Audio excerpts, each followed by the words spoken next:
Akala mo ba kilala mo na ang mga pusa?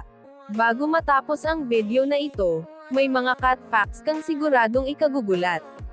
Kaya manatili hanggang dulo. Hello, mga kakat lovers! Welcome back sa channel.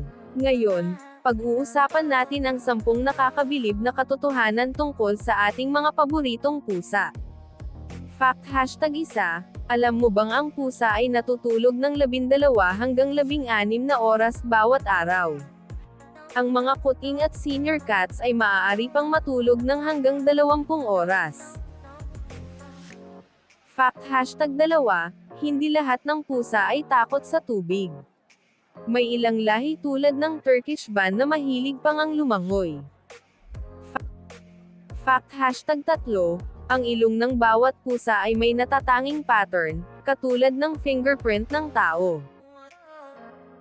Fact #4, kayang tumalon ng pusa ng hanggang 6 na beses ng haba ng kanilang katawan. Fact #5, ang pag-ungol o purring ng pusa ay hindi lang tanda ng kasiyahan. Minsan ginagawa rin nila ito kapag may sakit o kinakabahan sila. Fact #6, may mahigit 100 iba't ibang tunog na kayang gawin ng pusa, habang ang aso ay humigit kumulang 10 lamang. Fact #7, hindi natitikman ng mga pusa ang matatamis dahil kulang sila sa receptor para rito. Fact #8, ginagamit ng pusa ang kanilang balbas para malaman kung kasya sila sa isang makitid na espasyo. Fact #9, mas aktibo ang karamihan sa mga pusa sa madaling araw at dapit hapon dahil natural silang crepuscular hunters.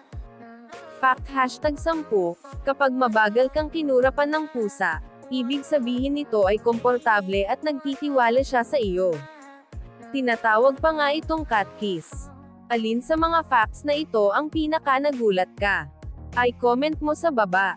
Kung mahilig ka sa mga pusa, huwag kalimutang i-like ang video, mag-subscribe, at i-click ang notification bell para sa mas marami pang cat facts at cute cat videos. Salamat sa panonood at kita-kits sa susunod na video. Heart.